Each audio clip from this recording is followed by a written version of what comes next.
Cela fait maintenant plusieurs semaines que M. X distille ses secrets. J'ai l'impression que lui et moi prenons des habitudes. En tout cas, je crois que mon interlocuteur se livre plus facilement. Bien sûr, il demeure toujours aussi strict quant au respect absolu de son anonymat. Mais on dirait qu'il trouve chaque fois un peu plus de plaisir à m'étonner, ce qui renforce aujourd'hui ma conviction. Notre première rencontre à la bibliothèque de l'Arsenal ne devait rien au hasard. Monsieur X avait choisi son moment et son intervieweur pour parler, pour livrer son petit paquet avant de partir, comme il me l'a dit lui-même lors de notre première rencontre. Une sorte de pied de nez à cette histoire qu'il a si souvent côtoyée. Cette histoire, bien sûr, avec un grand H. Cette histoire dans laquelle il est parfois intervenu en acteur ou en visiteur de l'ombre. Nous nous trouvons donc, une fois de plus, en face l'un de l'autre, dans cette pièce anonyme et silencieuse qui semble située un peu hors du monde. À côté de lui, M. X a posé un gros dossier sur la couverture duquel je lis, écrit en lettres rouges, le mot « Odessa ». Mais pourtant, jamais M. X ne compulsera ce dossier. Sa mémoire, je vais le constater de nouveau, est vraiment exceptionnelle pour un homme de son âge. Odessa. Avant même que ne commence notre entretien, je devinais que M. X allait me parler de ce mystérieux réseau d'évasion des nazis mis en place après la Deuxième Guerre mondiale. Mais encore une fois, j'allais être pris au dépourvu, au moins par la façon étrange dont notre entretien a commencé. Il y a des légendes qui ont vraiment du mal à mourir, mais enfin bon, ça c'est le propre des légendes, non? On ne pourra jamais empêcher les gens de rêver, bon, tant mieux d'ailleurs, parce que... Mais est-ce que vous avez déjà entendu parler du trésor des SS? Bah oui, comme tout le monde, hein. On a parlé, si je me souviens bien, de caisses d'or, et puis de tout cet or raflé un peu partout en Europe. Bon, et aussi l'or des déportés, enfin ces milliers de dents en or qui ont été prélevés sur des cadavres et qui ont ensuite été fondus. Bon, l'or des dentistes, comme on disait à l'époque. C'est horrible d'ailleurs que l'expression. Ouais. Enfin, l'argent et a fortiori l'or n'ont pas d'odeur, n'est-ce pas? Surtout pour les salopards. Donc j'imagine que si vous abordez le sujet, c'est que vous avez des informations sur ce trésor des SS. Oui, mais des renseignements de première main. Alors vous savez où il est? Oui, exactement. Mais il ne ressemble peut-être pas tout à fait à ce que vous imaginez. Non, soyez plus précis. Bon, un peu de patience. Et on va faire un petit peu d'histoire, si vous voulez bien. Le trésor des SS, on l'a d'abord localisé dans un lac autrichien, le lac Toplitz. Bon, je ne sais pas si vous connaissez la région, mais c'est vraiment très très beau, hein, au cœur des Alpes autrichiennes, l'Alpensfestung, comme disait Goebbels, c'est-à-dire la forteresse alpine. Bon, pourquoi? Parce que les nazis pensaient y livrer leur ultime combat et tomber là-bas en héros. La mythologie germanique, toujours. Mais l'histoire en a décidé autrement. Et quand vous dites on a localisé le trésor dans le lac Toplitz, là, mais qui et comment? À ma connaissance, ce sont les Américains qui ont eu le vent, le premier, de l'existence du trésor. Assez tôt, d'ailleurs, je crois, vers 1946. Et vous, à ce moment-là, qu'est-ce que vous faites? Moi, j'occupe des fonctions un petit peu spéciales, peut-être dans le sein des forces d'occupation françaises. En réalité, j'enquête à ce moment-là sur la disparition de quelques nazis importants. Bon, et aussi sur quelques savants qui intéressent notre pays. Des cerveaux. Mais j'y reviendrai un jour, si ça vous amuse. Le trésor, hein, revenons à nos moutons. Tout le monde s'y intéresse. Bon, vous l'imaginez bien, bon, nous aussi, les Français, hein, on ne peut pas dire qu'on s'y est pas intéressé. Mais alors, deux faits nous mettent la puce à l'oreille. Ouais, quand vous dites donc nous mettre la puce à l'oreille, c'est vous, les services français, c'est ça? Bien évidemment. Alors d'abord, on apprend l'arrestation à Salzbourg d'un certain von Hummel, qui n'est pas n'importe qui, puisque c'est un proche de Martin Bormann. Il a même été son assistant. Et Bormann, qui était lui-même un des plus proches et un des plus importants collaborateurs de Hitler. Et dont, entre parenthèses, on n'a jamais retrouvé la trace. Donc, le docteur von Hummel est arrêté. On trouve sur lui de l'or pour une valeur de 5 millions de marks. Mais pas une mégaterre, hein? Non, pas 100 millions de dollars, et non pas de marques. Ça fait une différence. Bon. En peu de temps après, dans la même région, nouvelle découverte. Un paysan met la main sur une caisse bourrée de pièces d'or. Bon, et cela, pas très loin d'un château ayant appartenu à Ribbentrop. Alors, C'était ça le trésor des nazis? Non, une petite partie. Mais en tout cas, ces 2 découvertes successives provoquent beaucoup d'effervescence, ça tout le monde sait. Tout le monde? Tous ceux qui se préoccupent de retrouver les nazis en fuite. Donc tout le monde sait que cette région de l'Autriche, comme je vous l'ai dit, était considérée comme une sorte de sanctuaire par les SS. Ils y avaient édifié des maisons, des hôpitaux, des centres de recherche, autant de planques et donc de cachettes pour les documents et le butin des nazis. Tenez, je peux vous révéler aujourd'hui que nous, je veux dire les Français, nous avons trouvé des lingots sur le toit de certaines maisons, des lingots qui avaient été peints couleur brique. Ouais, joli trésor sur le toit. Mais tout à l'heure, vous m'avez parlé du célèbre lac Toplitz. J'y viens. La région, donc, est suspecte. On y a noté d'étranges mouvements de population. On y repère la femme d'Eichmann. On découvre que le chef de la Gestapo, Kaltenbrunner, y a loué une maison. Bref, on a l'impression de brûler. On n'a pas tout à fait tort. En 1946, 2 promeneurs repêchent une boîte en bois sur les rives du lac Toplitz. Ils la remettent à la police autrichienne. À l'intérieur, il y a des plaques gravées qui permettent de contrefaire les dollars. Alors le trésor des nazis serait donc composé de fausses monnaies? Le trésor des nazis, non. Mais le trésor du lac Toplitz, oui. Et on va bientôt en avoir la preuve, car pensez bien qu'après cette découverte, on va plonger dans le lac, on va fouiller. Et au bout du compte, c'est vrai, on ne remontera que des caisses contenant de la fausse monnaie, surtout des fausses livres sterling. Mais ça n'empêche que le lac Toplitz reste un des hauts lieux de la chasse au trésor. On murmure même qu'au fond de ces eaux glacées dort toujours une formidable fortune. Légende. Mais ça, vous n'y croyez pas, vous? Non, pas du tout. Puisque je vous ai dit que moi, je savais où se trouvait le trésor des nazis. Alors loin, très très loin du lac Toplitz. Monsieur X ne croit pas au trésor du lac Toplitz. Mais d'autres y croient. Et ce qui est étrange, parmi ceux-là se trouvent beaucoup d'anciens nazis. Donc, des hommes qui auraient pu bénéficier d'informations privilégiées sur le trésor. Autre chose. Le lac Toplitz a été fatal à plusieurs chasseurs de trésors qui ont trouvé la mort. L'un d'eux, un certain Egner, se noya au cours d'une plongée dans les années 60. C'est en recherchant son corps que les autorités autrichiennes ont trouvé, au fond du lac, comme me l'a dit M. X, plusieurs caisses de faux billets de banque anglais, des planches à graver des billets de 5 livres et aussi des armes en pièces détachées. L'argent, c'est le nerf de la guerre, non? En l'occurrence, ça a été aussi le nerf de l'après-guerre. Je vous explique assez vite, mais peut-être pas assez. Les Alliés ont eu la conviction que ces filières d'évasion des nazis existaient. C'est-à-dire que ces types, tous des criminels de guerre, avaient précédé leurs échecs, en quelque sorte. Les nazis étaient organisés jusque dans la défaite. Ces filières étaient donc, étaient donc des filières officielles nazies? En un certain sens, oui. La hiérarchie SS y avait veillé. Il faut dire que les nazis ne se faisaient aucune illusion sur le sort qui leur serait réservé. En un sens, c'est d'ailleurs un formidable aveu de culpabilité. Les nazis savaient qu'ils avaient commis des crimes abominables et qu'ils seraient jugés comme des criminels. Nullement repentants. Ils avaient prévu leur fuite et aussi, ce qui est plus préoccupant, la survie du nazisme. Et c'est là où je voulais en venir. Il leur fallait de l'argent, beaucoup d'argent. Reprenons les choses dans l'ordre. Je vous rappelle que vous, à l'époque, vous étiez justement chargé de retrouver des nazis qui avaient disparu. Exact. Et c'est comme ça que je découvre l'existence de ces fameuses filières. Le hasard fait que je tombe un jour sur un bonhomme qui avait appartenu au service de contre-espionnage allemand. C'est-à-dire l'Abwehr de l'amiral Canaris, c'est ça? Tout à fait. Cet officier était tombé dans nos filets par erreur. Parce que c'était nullement un nazi, bien au contraire. Il détestait même cette fameuse racaille nazie, comme il disait. Et au cours d'un interrogatoire, c'est lui qui, le premier, m'a parlé d'Odessa. Il a d'ailleurs eu l'air surpris que j'ignore tout ce réseau d'évasion. Mais c'est vrai que nous avons été naïfs et que nous avons largement sous-estimé la capacité d'organisation de ces fameux nazis. Odessa, ce nom-là, pourquoi Odessa? Odessa, ce sont des initiales, ça veut dire à peu près, organisation des membres des SS. Enfin, quelque chose comme ça, je me souviens plus très bien. Alors, comment ça marchait? Dès la fin de la guerre, les SS importants avaient reçu pour consigne de se cacher, de vivre sous de fausses identités. Ça, c'était pas très difficile, la période était confuse, comme vous l'imaginez. Et la chasse aux nazis était organisée non pas par des Allemands, mais par les autorités alliées. C'est-à-dire par des étrangers.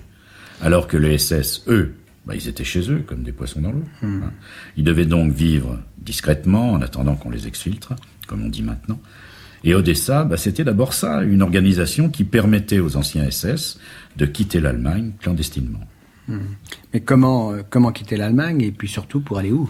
Comment? Là, je peux vous affirmer que les SS ont fait preuve d'une singulière imagination. Premièrement, Odessa était une fantastique machine à fabriquer des faux papiers. Des faux papiers impeccables. Deuxièmement, les chefs d'Odessa utilisaient à leur profit l'infrastructure des forces d'occupation. Je vous donnerai un seul exemple, particulièrement ingénieux. Les Américains employaient des chauffeurs allemands pour diverses tâches. Les SS avaient infiltré le système, et ces chauffeurs étaient souvent d'anciens soldats ou sous-officiers des unités SS qui s'étaient engagés, sous des noms d'emprunt, puisqu'ils avaient des faux papiers. Et c'est ainsi que nombre d'anciens nazis ont pu franchir la frontière entre l'Allemagne et l'Autriche, cachés derrière des piles de journaux de Star and Stripe, le journal de l'armée américaine. Ouais. Et les Américains n'ont jamais eu aucun soupçon. Si, mais trop tard. Il existait aussi des relais à proximité des frontières, tous les 50 kilomètres à peu près, là où les fuyards pouvaient trouver refuge. Ouais, des relais, c'est-à-dire des maisons amies, des auberges, des fermes, pour la plupart du temps isolées, où on pouvait y accueillir jusqu'à 5 hommes. Et ensuite, ces nazis, ces fuyards-là, où allaient-ils? Certains prenaient la route de la Suisse, puis de là, ils s'envolaient pour le Proche-Orient ou l'Amérique du Sud, où ils trouvaient des comités d'accueil parfaitement efficaces. Ça, on en reparlera. D'autres, les plus nombreux, passaient en Italie. Car c'est là que l'organisation Odessa a fait les prodiges. Des prodiges, vous y allez peut-être quand même un peu fort. Pas du tout.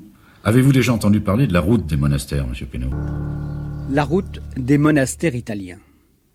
Monsieur X va tout nous révéler sur cette filière d'évasion mise au point par Odessa. Mais avant, je voudrais vous livrer le fruit de mes propres recherches. J'ai retrouvé un livre passionnant écrit par le célèbre chasseur de nazis, Simon Wiesenthal. Sous le titre « Les assassins sont parmi nous », Wiesenthal écrit, je le cite, « Odessa était en rapport avec des contrebandiers professionnels dans toutes les régions frontières et avec les ambassades d'Espagne, de Syrie et de pays d'Amérique du Sud dans différentes capitales européennes. L'organisation avait gardé le contact avec la section spéciale de l'assistance sociale de la phalange espagnole qui prenait en charge les passagers vers l'Espagne et assurait leur transport en Amérique du Sud. D'autres furent emmenés à Gênes où ils embarquèrent également pour l'Amérique du Sud. Wiesenthal confirme donc les propos de M. X. Odessa n'était pas un mythe, mais une organisation puissante dont les ramifications étaient internationales. Alors, cette route des monastères, c'est une expression qui ressemble un peu à un argument touristique. Drôle de tourisme, en effet. Au départ, il y a un homme, le colonel Walter Rauff, un type qui doit sa carrière à Martin Bormann. Tiens, encore lui. Oui, c'est pas un hasard. Rauff, donc, lui, est nommé fin 43, chef du SD en Italie. Le SD, c'est le service de sécurité de la SS. Autant dire une des pièces maîtresses du système nazi. Et quelle est la mission de ce Rauff? C'est là que ça devient absolument extraordinaire. On est fin 43, je vous le rappelle. La guerre va encore durer 1 an et demi. Et pourtant, sur l'ordre express de Bormann, Rauff est chargé de mettre en place ce que l'on a appelé la voie romaine, c'est-à-dire une filière d'évasion pour les nazis. Ils étaient prévoyants, ces gens-là, non? Mais ce qui est étonnant, c'est que Bormann, on le sait, c'était l'éminence grise de Hitler. Donc s'il met en place cette filière d'évasion, c'est qu'il n'avait pas tout à fait confiance dans les capacités de son chef à gagner la guerre. Il était lucide, c'est tout. Et à votre avis, Hitler était au courant? C'est bien, j'en sais rien. À mon avis, non. Bormann a déjà tourné la page, lui. Il sait que c'est fichu. Et l'important pour lui, c'est de préparer l'avenir et de faire en sorte que le nazisme survive à Hitler.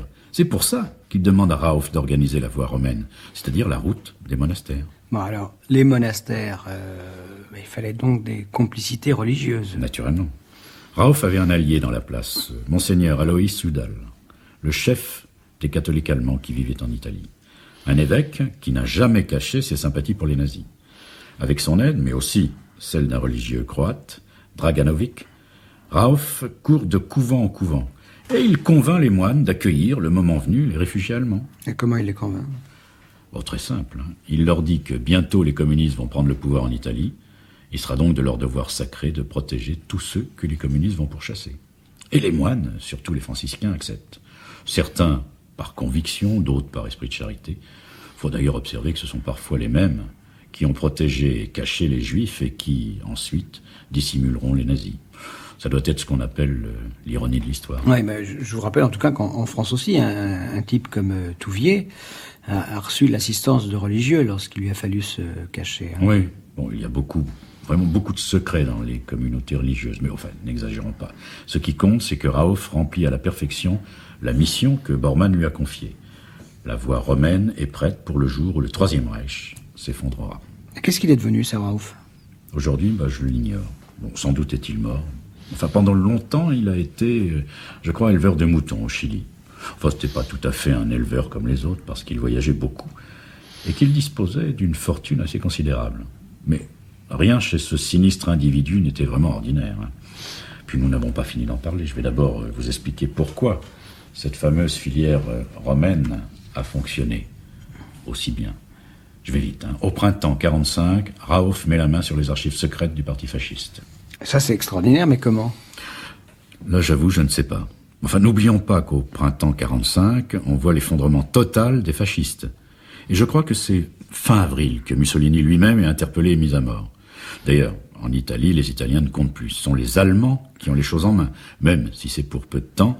Alors Raouf s'empare des archives secrètes des fascistes, un vrai trésor pour celui qui... À condition de savoir quoi en faire. Bon, pour ça, Raouf ne manque pas d'imagination, ni de scrupules d'ailleurs. C'est ainsi qu'il prend directement contact avec les partisans italiens.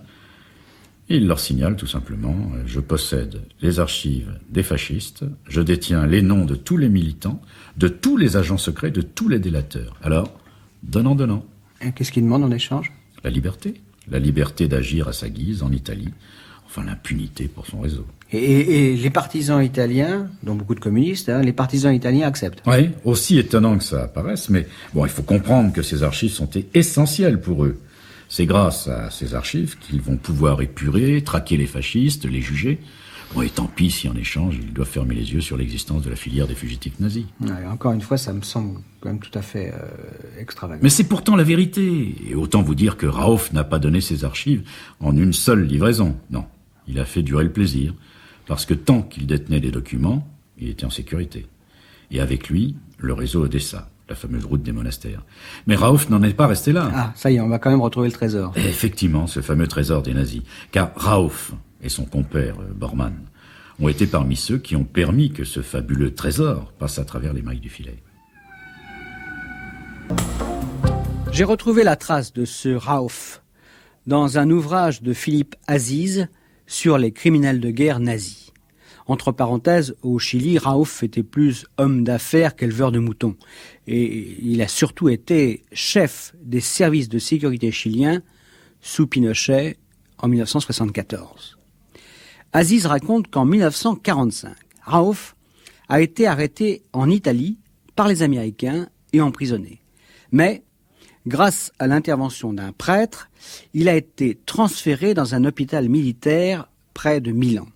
C'est là qu'il a repris contact avec un certain Louveny, un responsable des partisans communistes. Que s'est-il passé entre les deux hommes? Y a-t-il eu passation d'un marché? En tout cas, écrit Aziz, 2 jours plus tard, un groupe de partisans a fait irruption dans l'hôpital et a libéré Raouf. Voilà, Monsieur X, êtes-vous enfin décidé à me dire la vérité au sujet du trésor des nazis? Bien sûr. Et figurez-vous que, très curieusement, son histoire commence chez nous. Oui, ici en France. Vous voulez parler des biens pillés, de toutes ces œuvres d'art que les nazis ont volées?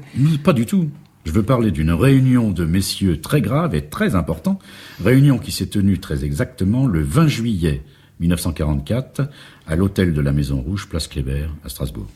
Quelle précision! Comment vous pouvez être aussi précis? Parce que j'ai eu la chance de retrouver, sur l'un des responsables de la fameuse filière Odessa, un compte-rendu de cette réunion.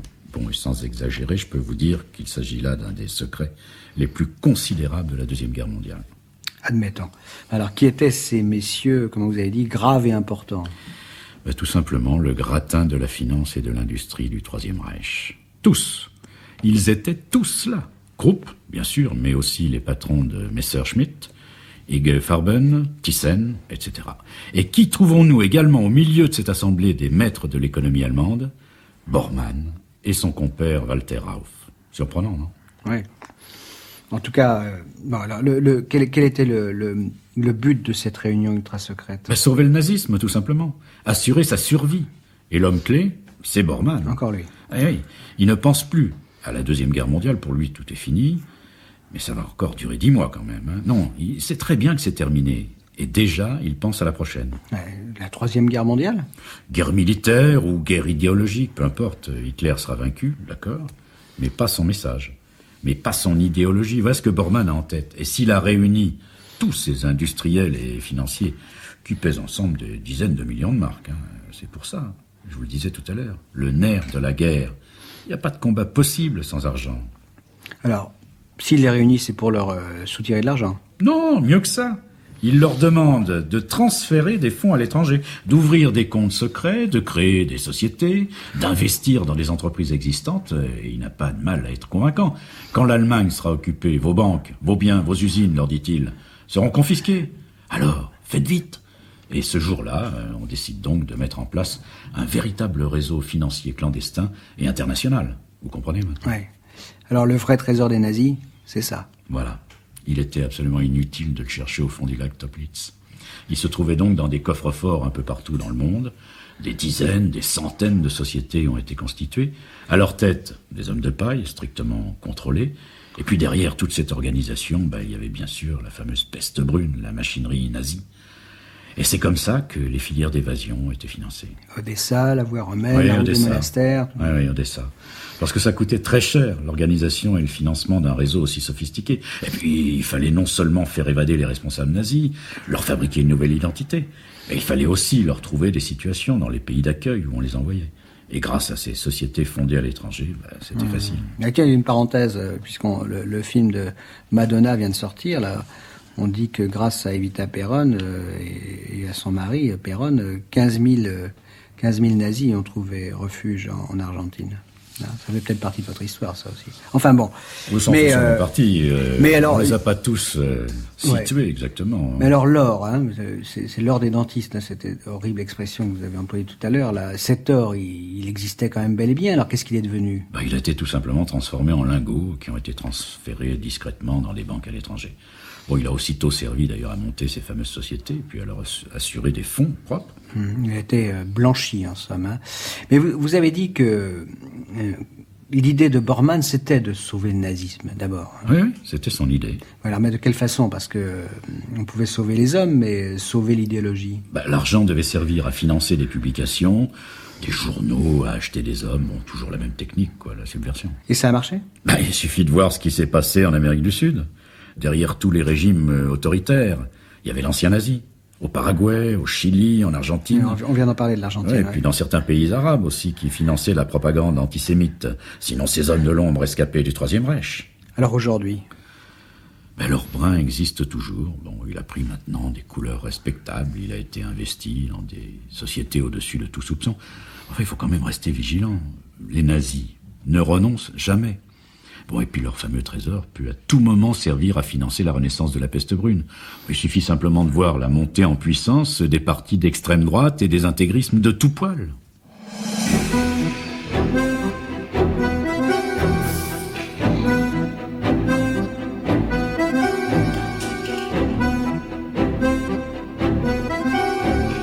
Libre à Monsieur X de nous livrer cette opinion.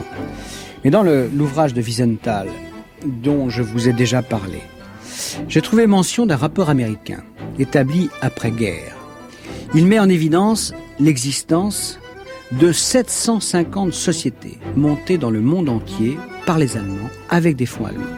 112 en Espagne, 58 au Portugal, 35 en Turquie, 98 en Argentine, 214 en Suisse et 233 dans divers autres pays, surtout en Amérique du Sud.